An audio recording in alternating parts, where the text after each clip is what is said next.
Assalamu alaikum, family. How's everyone doing? Hope you're having a blessed and wonderful day. Today is Monday, the first day of the work week. So I hope that you had a blessed and wonderful day. Hope things, are going good for you. Hope you had a blessed and wonderful weekend as well. In the likelihood that you're having one of those days. And we all know that in this life, a little rain must fall. Sometime longer than a day, sometime longer than a week, sometime could be a whole month, or maybe even longer, whatever the case may be. Always, always, always remember this. Tough times don't last, tough people do. Keep your hope and trust and faith in Allah, God, and He will see you through. I could definitely bear witness to that. I've been suffering some tough times here myself, but it's not going to last long because I keep my hope and trust and faith in Allah.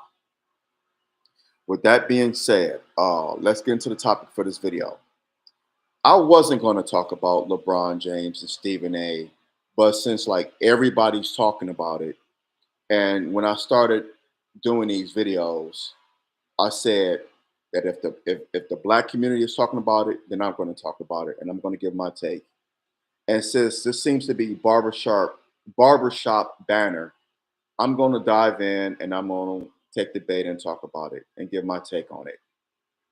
So I've been listening to people give their take on this, from Michael Wilbon, a partner interruption on ESPN, him and Tony Kornheiser, Jason Whitlock, um, who else?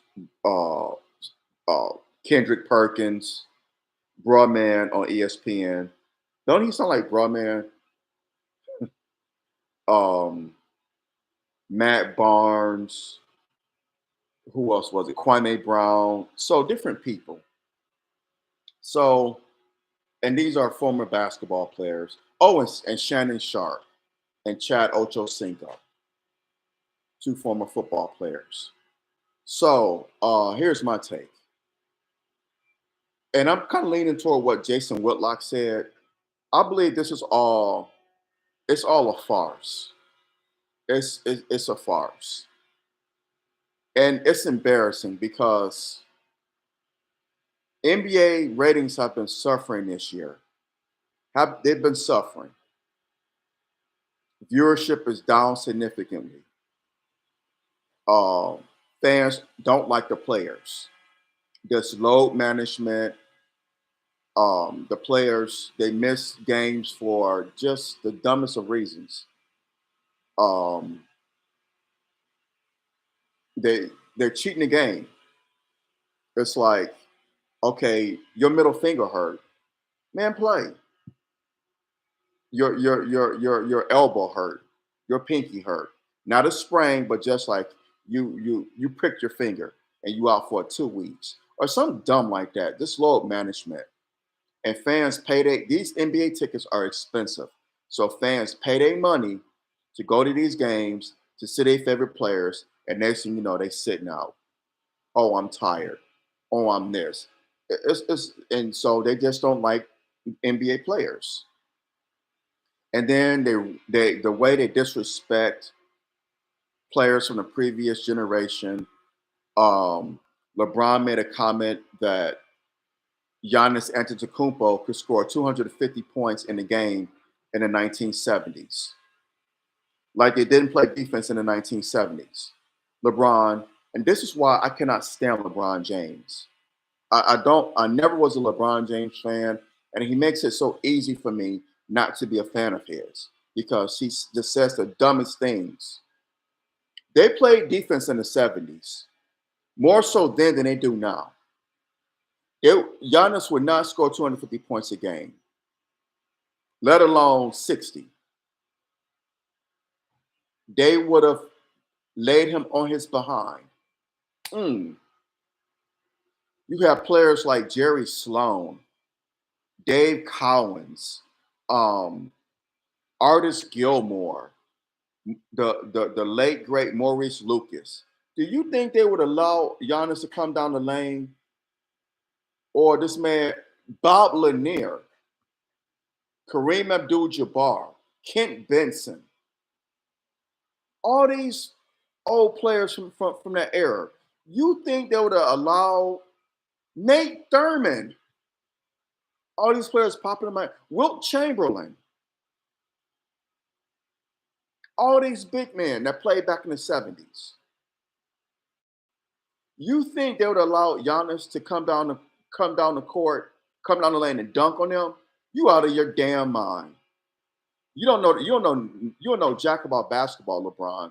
You're out of your goddamn mind if you think they would allow this man. So basically, you just took a dump on the players in the 70s, like they were barbecue chicken. Like they didn't play the game. Like they just, they were irrelevant. Fool, they paved the way for your ass to make the money and the fame that you're making now. So show respect, LeBron. But you know what? I get it because your coach said the same thing about the 60s. He said they were plumbers. Just the utter disrespect from these snot nose, um, what's that generation? Millennials. Yeah, they're millennials. Him and JJ Redick are millennials. These snot nose, wet behind the ears, millennials. Just the disrespect. It's infuriating. Yeah, we know scoring is up. But also in the 1970s, they didn't have the 3-point line. So Giannis he can't shoot anyway, but he damn sure wouldn't have been shooting 3-pointers because it hadn't been invented yet. Not until 1979, the 79-80 season. So the whole 70s didn't have the 3-point line. So your argument is dumb, LeBron. So, but that's just one aspect of it. They would have laid Giannis on his behind, and Giannis even said it. It's not fair to compare errors. So, shout out to Giannis for taking the high road and not being a dummy like LeBron. Now, get into this thing with LeBron and Stephen A. Smith. Like I said a couple seconds ago, it's foolishness. NBA ratings are suffering, so they need some kind of drama, and that's all this is: unnecessary drama. Stephen A. said something about Bronny that he sucks, and he does. And LeBron took umbrage with it. But he didn't say that you were a terrible father. He didn't say anything personal about Bronny. He just kept it on the court, which is what the man does. And I'm not a Stephen A. Smith fan. I made that clear many times on this platform. I am not a fan of Stephen A. Smith. I am not a fan of LeBron either. Both of them are some big dummies as far as I'm concerned. So give me 1 second here. Plug this in.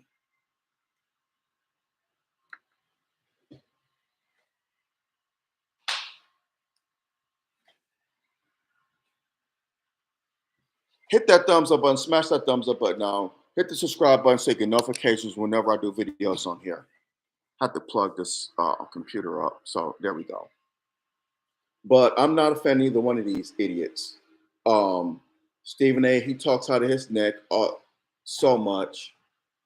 And he did not have to bring up, he lied about LeBron not being at Kobe's memorial. And rest in peace to the late Kobe Bean Bryant, aka the Black Mamba. May Allah be pleased with him. But don't lie about that, man, to strengthen your argument, because you had to walk it back a day later, which made you look like a bigger fool than what you already look like, Stephen A. You find little LeBron James saying that if he'd have put his hands on you, and who even said anything about that? You took it there. If he'd have put his hands on me, I would have swung on him, and y'all would have got my ass kicked. Yeah, you would have got it kicked. Now, LeBron would have beat up Stephen A. Smith. LeBron ain't going to fight Isaiah Beef Stew. He's not going to fight Isaiah Stewart because he can knock the hell out. But Stephen A. Smith, the man is what, 6 feet tall, 170 pounds, soaking wet.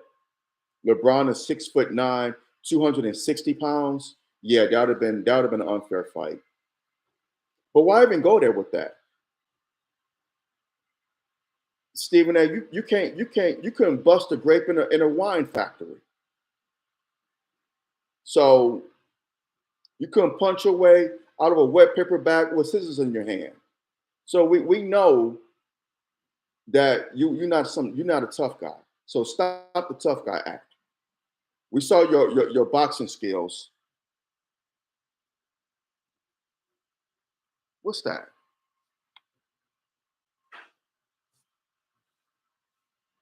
You flex, you making a muscle?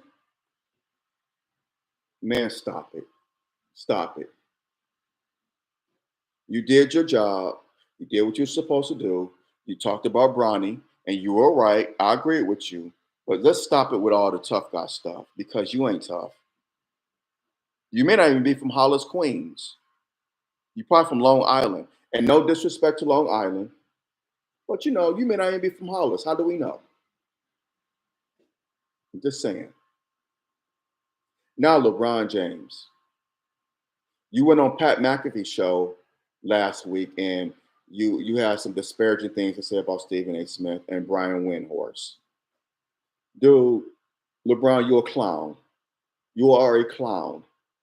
You are a sensitive, whiny clown. So whenever someone, and shout out to Unsportsmanlike, they destroyed LeBron James. And shout out to Chris Canty, Michelle Smallman, and Evan Cohen. Shout out to y'all for destroying LeBron James on this foolishness, on this hypocrisy, on being a liar, all the above. LeBron James has a problem with the media when they don't report things how he feels they should be reported. How he feels it should be reported. He has a problem with sports media. If they don't, um, give his narrative, tell it the narrative how he see it, praise him and praise his son, then he has a problem with it. He don't think he should be criticized.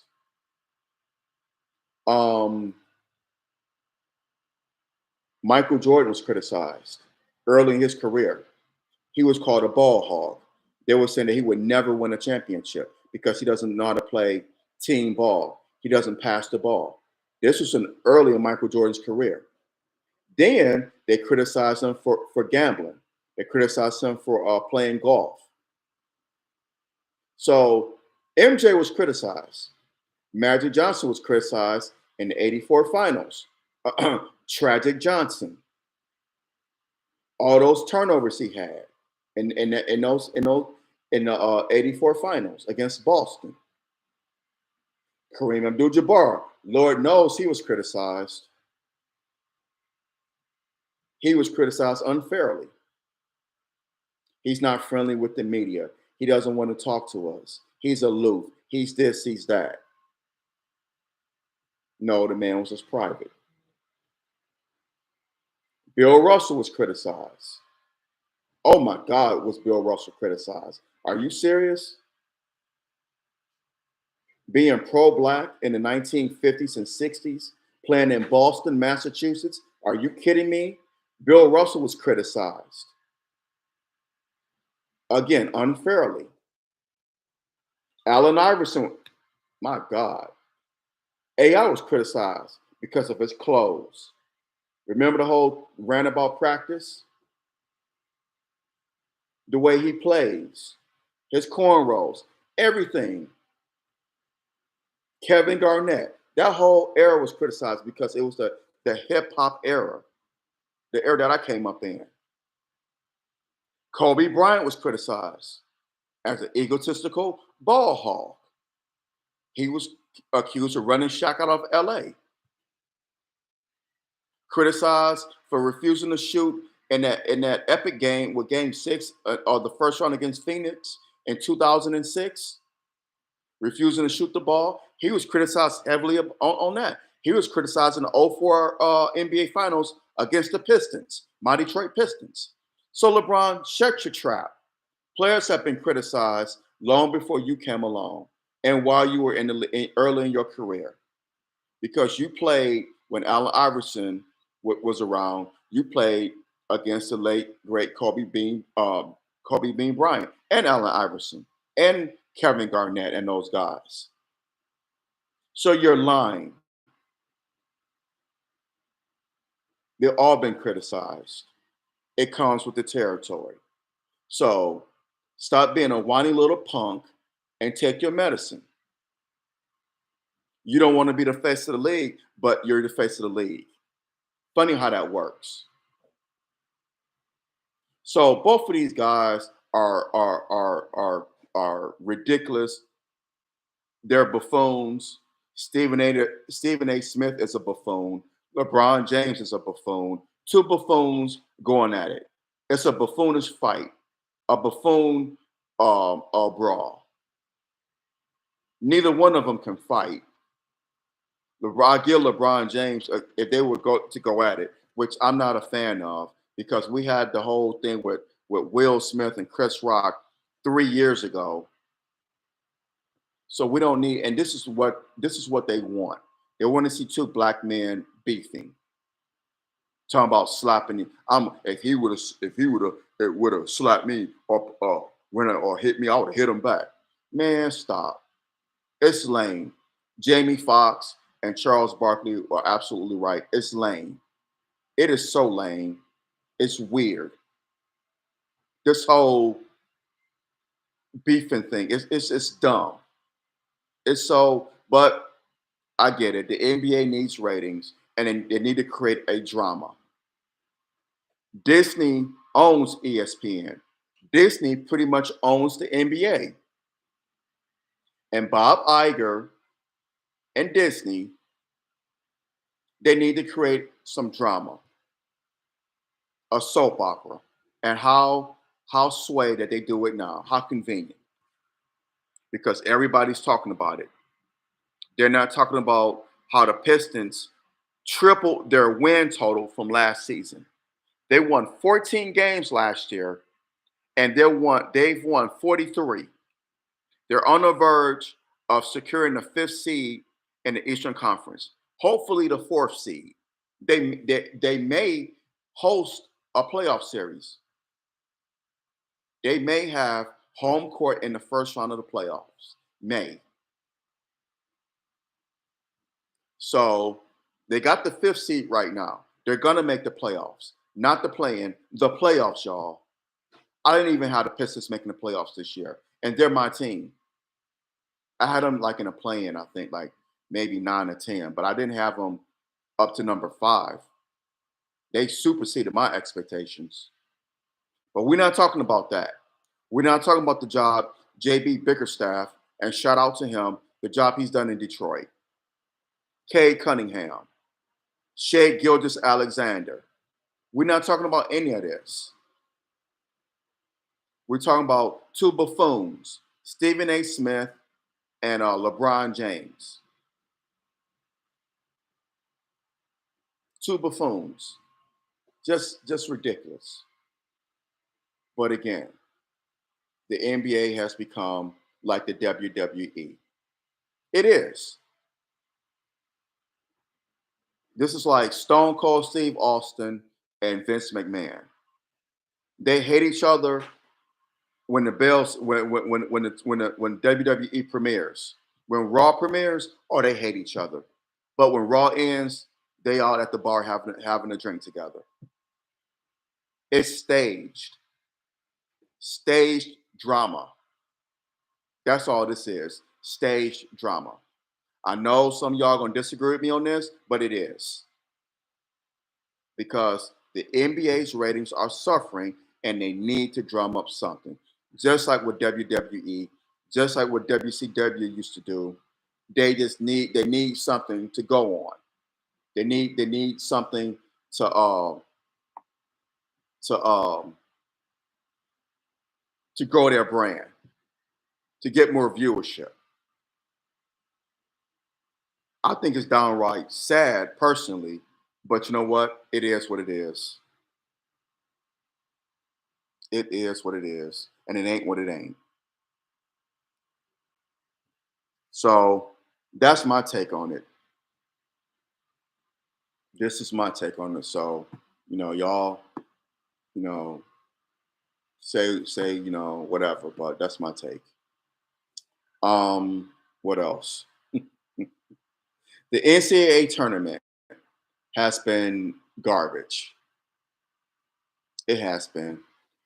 There's no such thing as a Cinderella anymore. No Cinderella. No Butlers. No George Masons. No Florida Gulf Coast University. No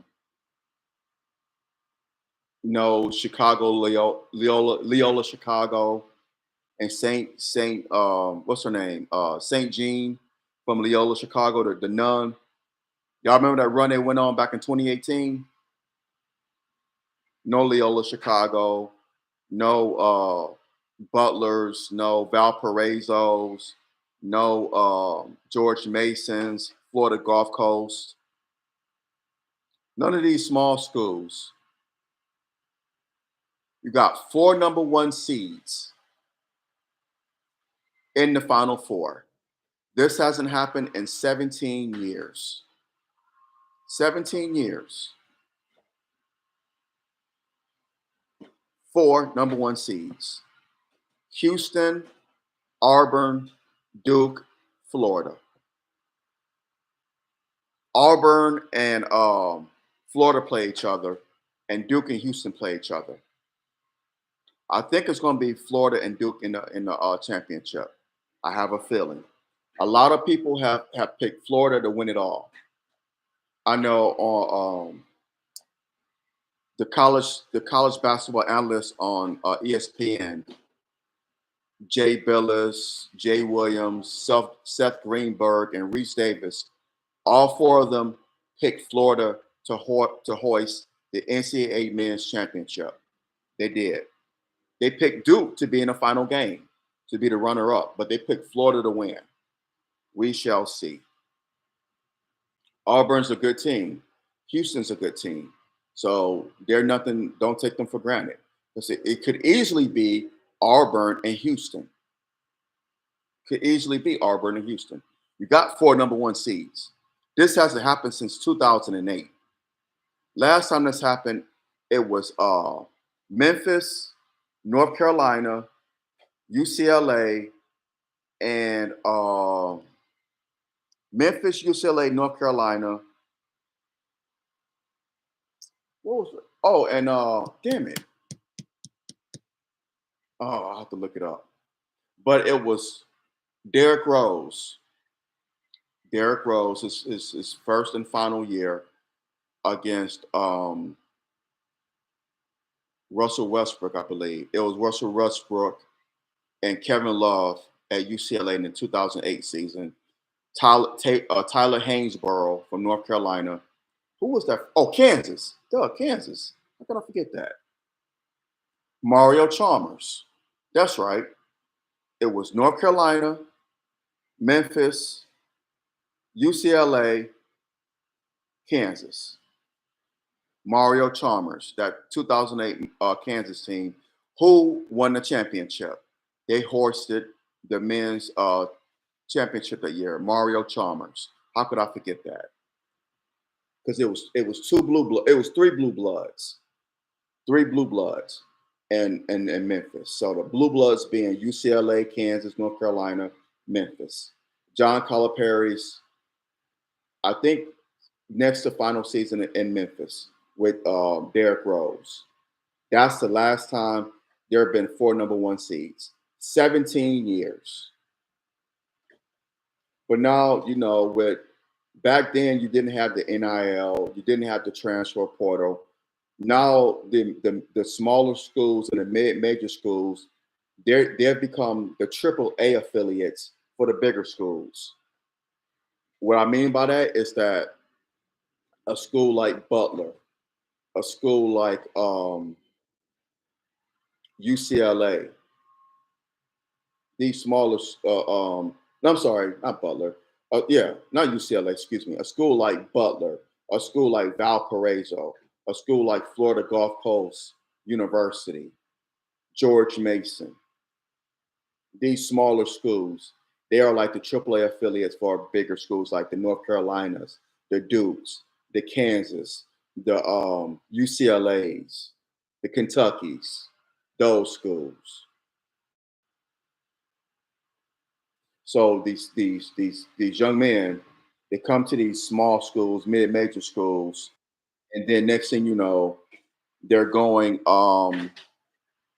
they're transferring because the smaller schools, the mid-major schools can't pay them that bread. Can't pay them the bread. Can't pay it to them. So then they go off they go into the wild blue yonder, off to North Carolina, off to Duke, off to um, Kentucky, off to Kansas. The rich get richer and the poor get screwed. That's what it's become.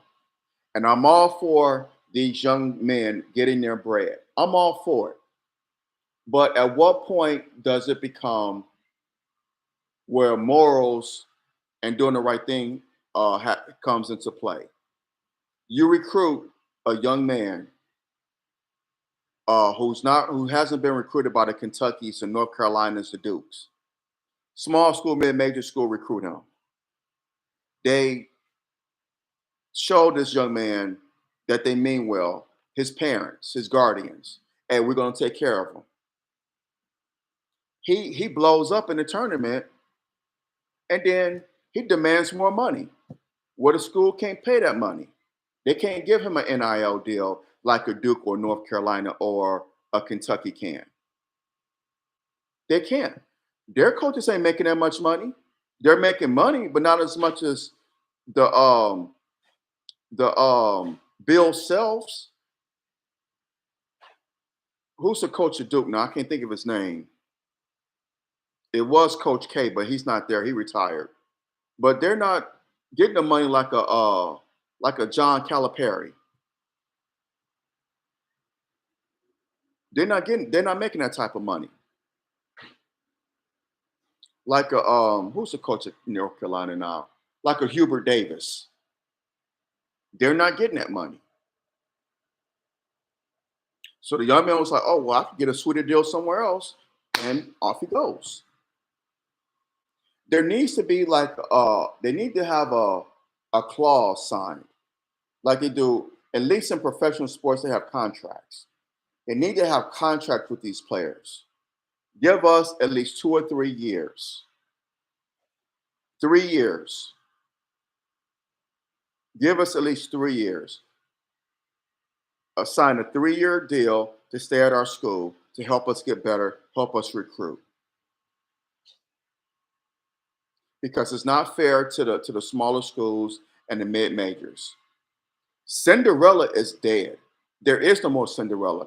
There wasn't a Cinderella team in this tournament.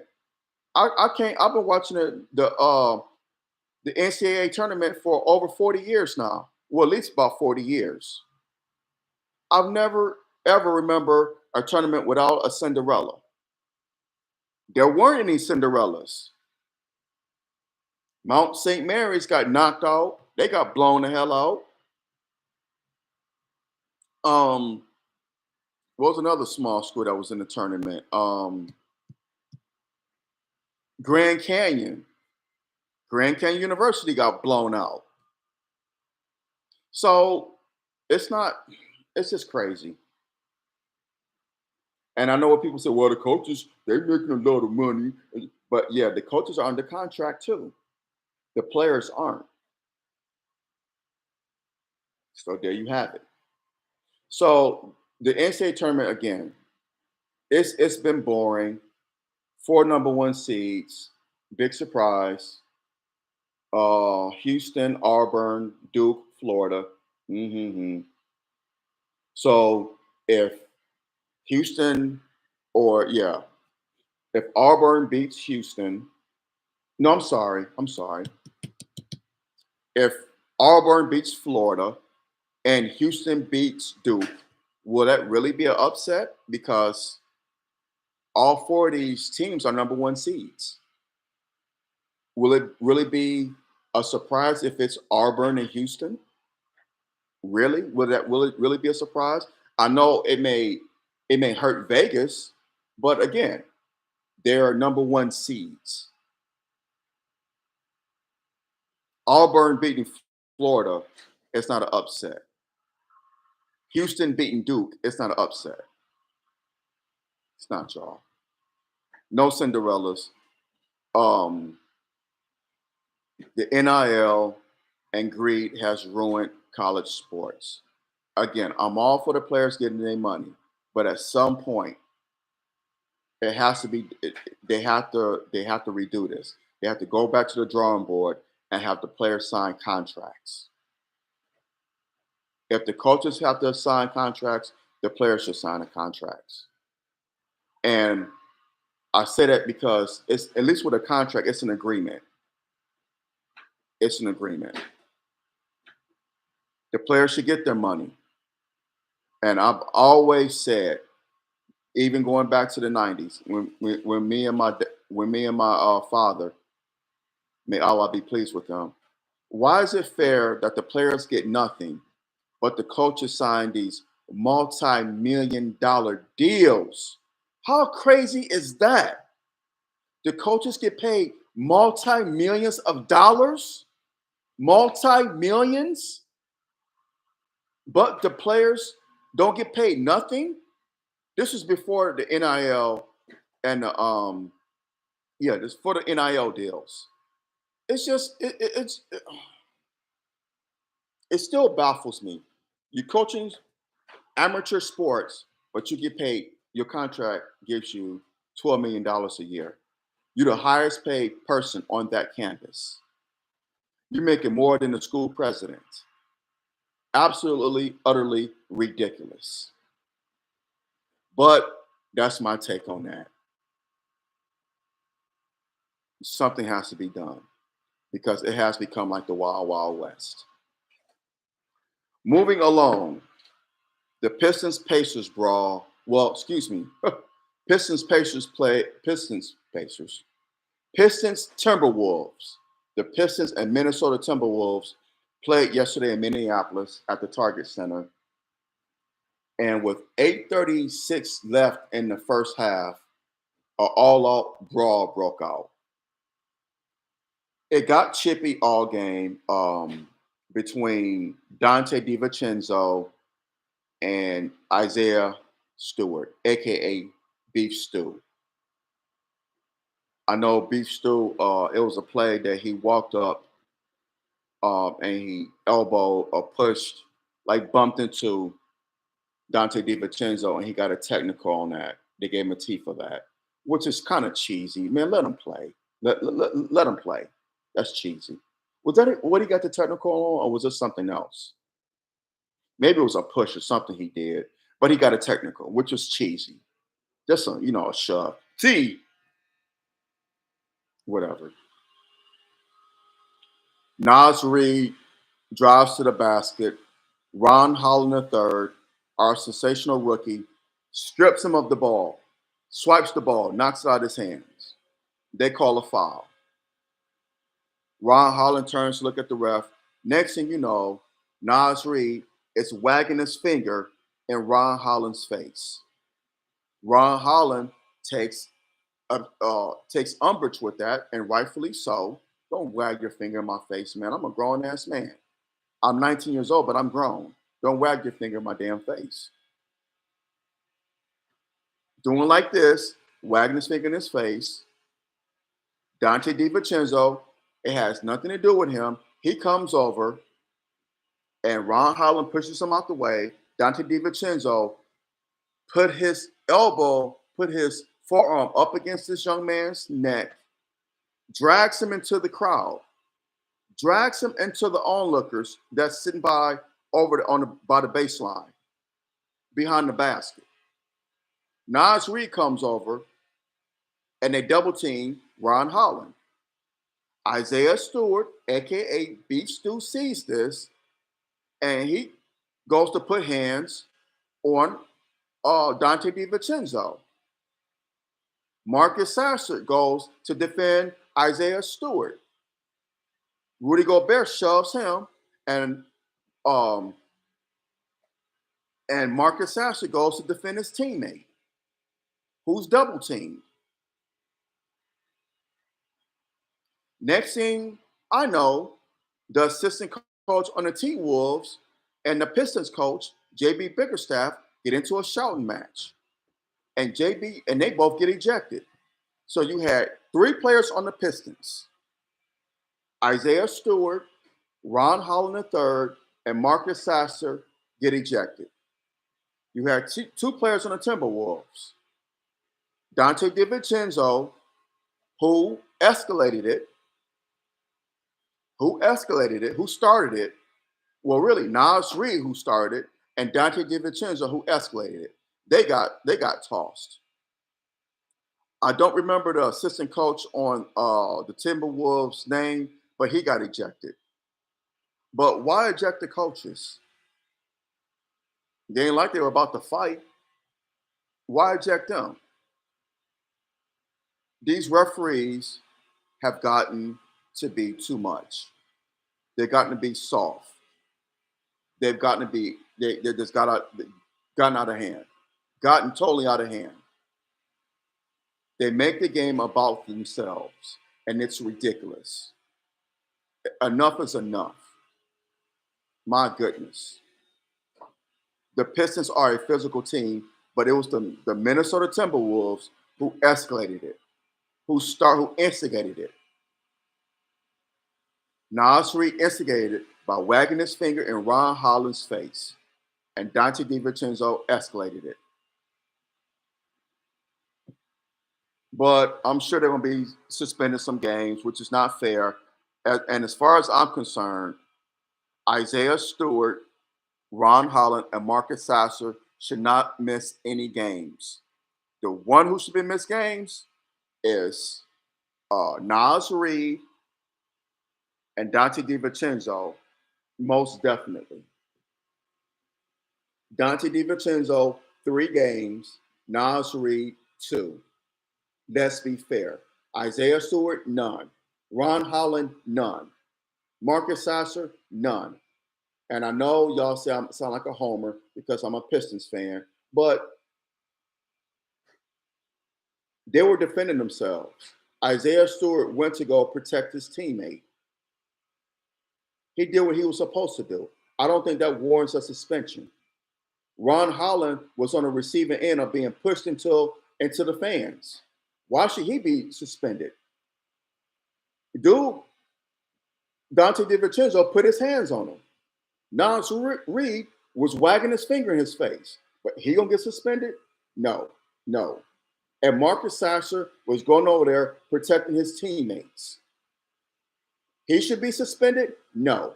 When you look at it from that standpoint, which is logical, they shouldn't miss any games. But the NBA they're gonna suspend them some games. I don't know how many, but I'm sure they are because Beef Stew, Isaiah Stewart, has developed a reputation.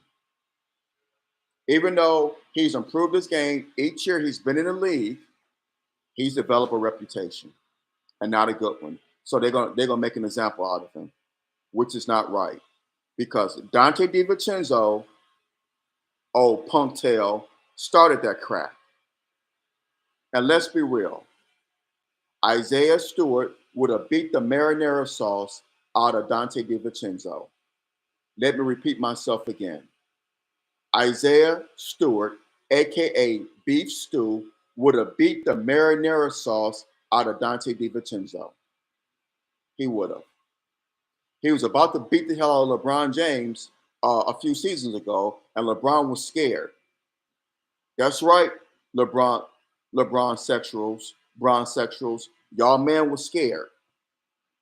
So, but they're gonna suspend him. But the Pistons are a physical team.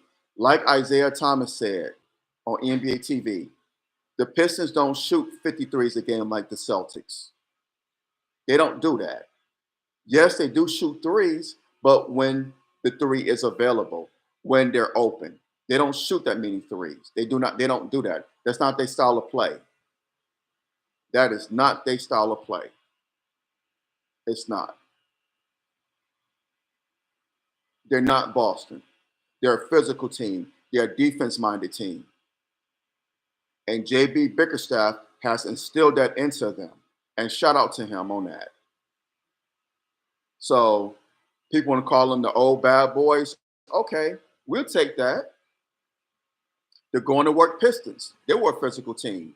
Ben Wallace, Rasheed Wallace, Rip Hamilton, Chauncey Billups, Tayshaun Prince. Them boys, they were physical. And now this team is physical. So that they're it's like a new age. It's like the old is meeting the new, so to speak.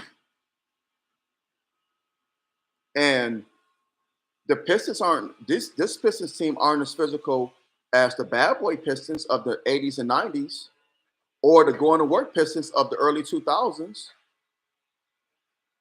They're more physical now than this NBA because this NBA, they want people to play soft defense, run up and down the court, hoist up 30-foot three-pointers, drive down the lane, dunk, score 135 points a game. That's what they want.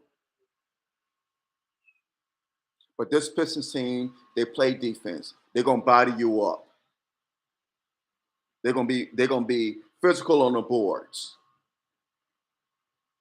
as best they can be, physical. Because we know the NBA has gone away from that. They're not going to average 135 points a game. They're not going to shoot 53s like Boston or Golden State or any of these other teams. They're going to play basketball the right way. And again, shout out to JB Bickerstaff on the job that he's done with my Detroit Pistons. Hold on one second.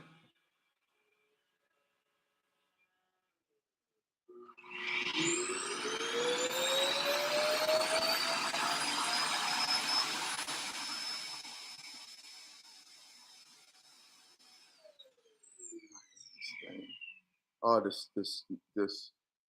that can get on my nerves, but it is what it is. But so shout out to JB Bickerstaff because I hate that I have to raise my voice, but I have to do it so y'all can hear me because that vacuum is loud. But I'm proud of the way the Pistons are playing. I hope they get that number 4 seed. I know they got a tough game on Wednesday in OKC. It's a tough. They've been a tough team all season long, and I hope Cade and Tobias Harris are able to play. They missed a few games so far. I hope this suspension don't cost us. I'm hoping it don't because we weren't the instigators. We were just it was just a teammate, Isaiah Stewart and Marcus Sasser defending their teammate Ron Holland the second. Ron Holland the third, a rookie who don't take no ish from nobody. And I like that young man. I like Beef Stew, Isaiah Stewart. I like Marcus Sasser. Great talent. That young man could score. So I hope it doesn't cost us a lot of. It doesn't cost him a lot of games. I hope it doesn't, but I have a feeling that it will. I hope I'm wrong, but it's not fair because again, they did not instigate it and they did not escalate it. Minnesota, that was all on the Timberwolves, and for their coach to say that we were too physical, man, stop, man, hush your mouth, Chris Finch, hush your mouth. When Anthony Edwards do all kind of stuff, but that's okay. I like Ant-Man, but he talk too much and he do all kind of foolishness. But you mum on that, so whatever. I think I made my point known on these three things: the LeBron James and Stephen A. Smith buffoonery. The NCAA tournament is being boring. There's no more Cinderella, and the Pistons Timberwolves brawl from yesterday. So with that being said, hit that thumbs up button, smash that thumbs up button now, hit the subscribe button so you get notifications whenever I do videos on here.